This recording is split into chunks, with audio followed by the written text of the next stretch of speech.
Assalamualaikum warahmatullahi wabarakatuh. Perkenalkan, nama saya Meda Rasati dengan NIM 2502010200129 dari kelas MJ703. Pada kesempatan kali ini saya akan mempresentasikan jawaban terkait ujian akhir semester ganjil tahun ajaran 2025-2026 dengan mata kuliah Manajemen Investasi.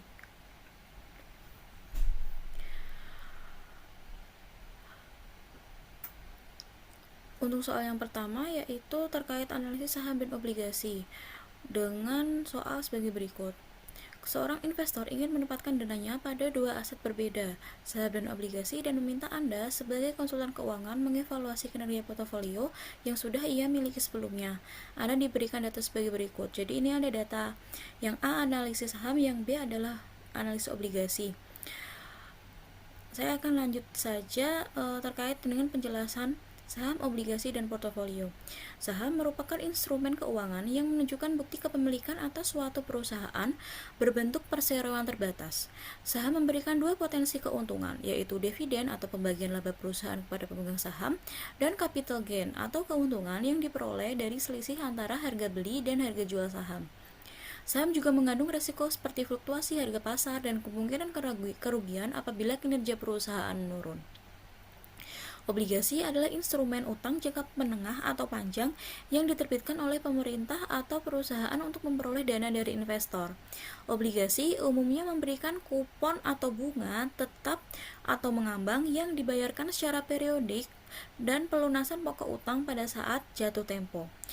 Dibandingkan saham, obligasi cenderung memiliki tingkat risiko yang lebih rendah, namun juga menawarkan tingkat pengembalian yang relatif lebih stabil. Portofolio adalah kombinasi berbagai instrumen investasi yang dimiliki oleh individu atau institusi dalam suatu periode tertentu. Instrumen tersebut dapat berupa saham, obligasi, reksadana, maupun aset keuangan lainnya. Kemudian, untuk model pertumbuhan konstan atau Gordon Growth Model atau CGM adalah metode penilaian saham yang digunakan untuk menghitung nilai intrinsik saham berdasarkan asumsi bahwa dividen akan tumbuh secara konstan setiap tahun. Nilai intrinsik saham adalah nilai sebenarnya atau nilai wajar suatu saham berdasarkan analisis fundamental perusahaan, bukan berdasarkan harga pasar saat ini. Suatu instrumen dikatakan diperdagangkan pada harga premium jika harga pasar lebih dari harga nilai wajar atau nilai nominal. Artinya, investor bersedia membayar lebih tinggi dari nilai sebenarnya. Suatu instrumen dikatakan diperdagangkan pada harga diskon jika harga pasar lebih kecil dari nilai wajar atau nilai nominal. Artinya, harga pasar lebih rendah dari nilai sebenarnya. Undervalue adalah kondisi ketika suatu saham diperdagangkan pada harga yang lebih rendah dibandingkan nilai intrinsiknya. Harga pasar kurang dari nilai intrinsik. Artinya saham tersebut dinilai lebih murah dari nilai wajarnya berdasarkan analisis fundamental atau laba, arus kas, pertumbuhan, dan lain-lain. Overvalue adalah kondisi ketika suatu saham diperdagangkan pada harga yang lebih tinggi dibandingkan nilai intrinsiknya. Harga pasar lebih dari nilai intrinsik, artinya harga saham dinilai terlalu mahal dibandingkan nilai fundamental perusahaan.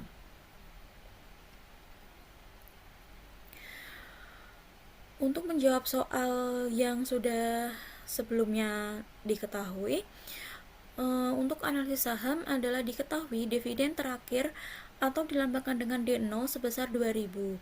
Pertumbuhan dividen dilambangkan dengan G sama dengan 10%. Untuk required return atau K sebesar 15%. Karena menggunakan Gordon Growth Model, rumusnya adalah sebagai berikut. Kemudian langkah pertama adalah menghitung dividen tahun depan dengan rumus sebagai berikut, dan diketahui untuk dividen tahun depan sebesar 2.200. Kemudian yang kedua, menghitung nilai intrinsik saham. Dengan rumus Gordon Growth Model didapatkan nilai intrinsik saham sebesar 44.000 per lembar. Berdasarkan perhitungan menggunakan model pertumbuhan konstan atau Gordon Model, nilai intrinsik saham perusahaan adalah sebesar per lembar. Nilai ini diperoleh dari dividen tahun depan sebesar 2.200 yang didiskontokan dengan selisih antara tingkat pengembalian yang disyaratkan atau 15% dan tingkat pertumbuhan dividen atau 10%. Secara finansial, hasil ini menunjukkan bahwa saham tersebut layak dibeli apabila harga pasarnya berada di bawah 44.000 karena investor berpotensi memperoleh return sesuai ekspektasi yaitu 15%. Sebaliknya, apabila harga pasar berada di atas nilai intrinsiknya, saham tersebut tergolong overvalue dan kurang menarik untuk dibeli pada kondisi tersebut. Dengan asumsi pertumbuhan dividen 10% dapat dipertahankan secara konsisten. Saham ini cukup menarik bagi investor jangka panjang yang berorientasi pada pertumbuhan dan dividen. Untuk B, analisis obligasi. Diketahui nilai nominal suatu obligasi adalah 10 juta, kuponnya 12%, dan akan mendapatkan 1.200.000 per tahun, dengan jangka waktu 5 tahun dan yield pasar sebesar 10%. Langkah perhitungannya adalah harga obligasi sama dengan PV kupon plus ditambah PV nilai nominal. Didapatkan PV kupon sebesar 4.549.200 dan didapatkan PV nilai nominal sebesar 6.209.000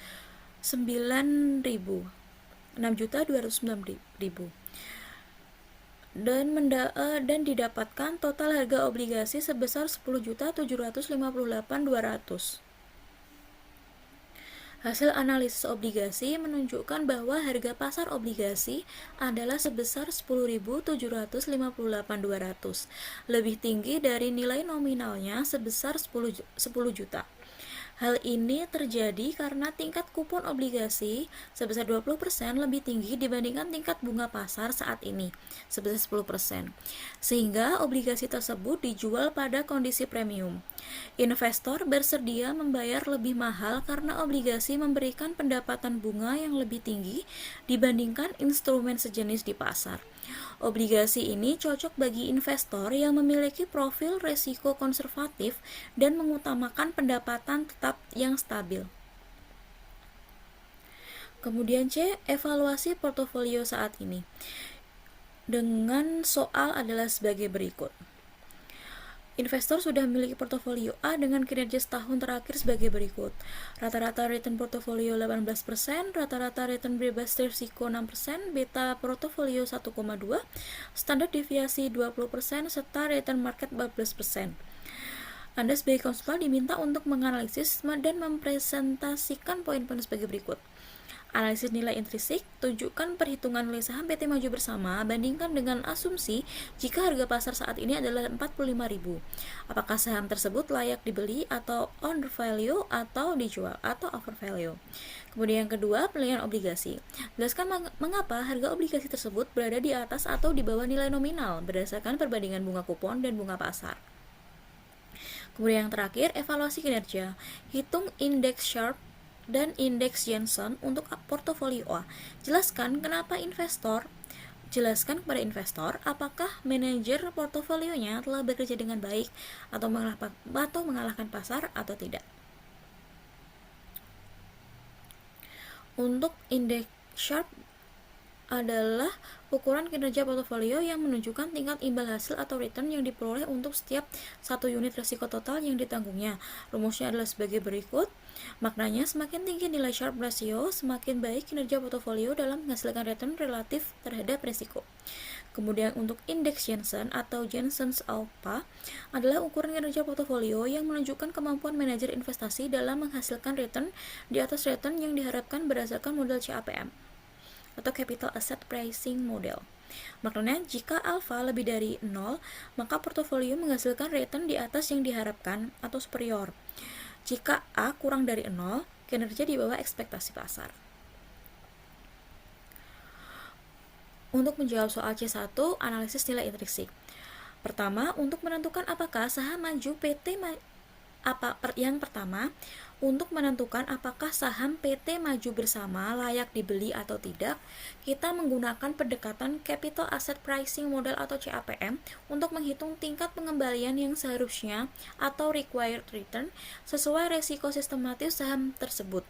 Dengan data return bebas risiko sebesar 6%, return pasar 14%, dan beta 1,2, maka required return dihitung adalah sebagai berikut dan didapatkan required return sebesar 15,6%. Artinya, investor yang memegang saham dengan resiko beta 1,2 seharusnya menuntut imbal hasil sebesar 15,6% per tahun. Selanjutnya, untuk menghitung nilai intrinsik saham, kita menggunakan asumsi dividen terakhir yaitu 2.000 dan pertumbuhan dividen konstan 10% sesuai analisis sebelumnya. Maka dividen tahun depan adalah 2.200. Menggunakan Gordon Growth Model didapatkan nilai intrinsik saham PT Maju Bersama sebesar 39.286 per lembar. Jika harga pasar saat ini adalah 45.000, maka harga pasar berada di atas nilai intrinsiknya. Hal ini menunjukkan bahwa saham berada dalam kondisi overvalue. Secara rasional, saham ini tidak layak dibeli pada harga tersebut karena return yang diharapkan investor sebesar 15,6% tidak sebanding dengan harga yang dibayar. Bahkan bagi investor yang sudah memiliki saham ini dapat dipertimbangkan untuk merealisasikan keuntungan atau profit taking, terutama jika tidak ada prospek pertumbuhan tambahan yang akan meningkatkan nilai intrinsiknya. Dari perspektif portofolio, return aktual portofolio sebesar 18% memang lebih tinggi dibandingkan required return 15,6%, menunjukkan kinerja historis yang baik. Namun keputusan investasi tetap harus berbasis pada valuasi fundamental, tanpa peningkatan pertumbuhan dividen atau perbaikan fundamental perusahaan. Membeli saham di harga 45.000 berpotensi menurunkan expect return ke depan. Kesimpulan, pada harga 45.000 saham PT Maju Bersama tergolong overvalue dan tidak direkomendasikan untuk pembelian baru. Strategi yang lebih bijak adalah menunggu harga mendekati kisaran nilai intrinsiknya atau mengevaluasi ulang jika terdapat perubahan signifikan pada prospek pertumbuhan perusahaan. Untuk soal C2, penilaian obligasi. Data yang diberikan untuk return portofolio 18%, risk rate 6%, beta 1,2, standar deviasi 20, dan return market 14% adalah data untuk analisis kinerja portofolio saham, bukan untuk valuasi obligasi. Jadi akan dijelaskan menggunakan data pada soal huruf B. Dalam kondisi ini, obligasi memiliki tingkat kupon 12% dan tingkat bunga pasar hanya 10%. Artinya, obligasi tersebut memberikan pendapatan bunga yang lebih tinggi dibandingkan obligasi baru yang diterbitkan saat ini dengan resiko sejenis. Karena memberikan arus kas yang lebih besar dari standar pasar, obligasi menjadi lebih menarik bagi investor, mengakibatkan permintaan terhadap obligasi meningkat dan harga pasar obligasi naik di atas nilai nominalnya atau premium. Harga yang lebih tinggi akan menurunkan yield efektif obligasi sehingga setara dengan tingkat bunga pasar 10%. Walaupun kuponnya 12%, karena investor membayar lebih mahal, tingkat pengembalian akhirnya tetap menyesuaikan dengan kondisi pasar. Obligasi tersebut berada di atas nilai nominal atau premium karena kupon 12% lebih tinggi daripada bunga pasar 10%. Harga premium adalah mekanisme penyesuaian agar imbal hasil efektif obligasi tetap kompetitif dan sejalan dengan tingkat bunga yang berlaku di pasar. Untuk soal C3, evaluasi kinerja. Perhitungan indeks Sharpe adalah sebagai berikut. Didapatkan indeks Sharpe sebesar 0,60. Interpretasinya adalah setiap 1% resiko total yang diambil, portofolio menghasilkan excess return sebesar 0,6%. Secara umum, untuk indeks Sharpe kurang dari 0,5 artinya kurang baik, 0,5 sampai 1 cukup baik, dan 1 adalah sangat baik. Nilai 0,6 menunjukkan kinerja cukup baik tetapi belum tergolong sangat superior. Untuk perhitungan indeks Jensen dengan rumus CAPM didapat 15,6. Untuk indeks Jensennya sebesar 2,4%. Interpretasi Alpha Jensen 2,4%. Alpha positif berarti manajer portofolionya menghasilkan return 2,4% lebih tinggi dari yang seharusnya menurut CAPM. Jadi untuk menghitung indeks Jensen harus menghitung CAPM terlebih dahulu sebesar 15,6, kemudian baru bisa untuk menghitung indeks Jensennya yang didapat adalah plus 2,4%.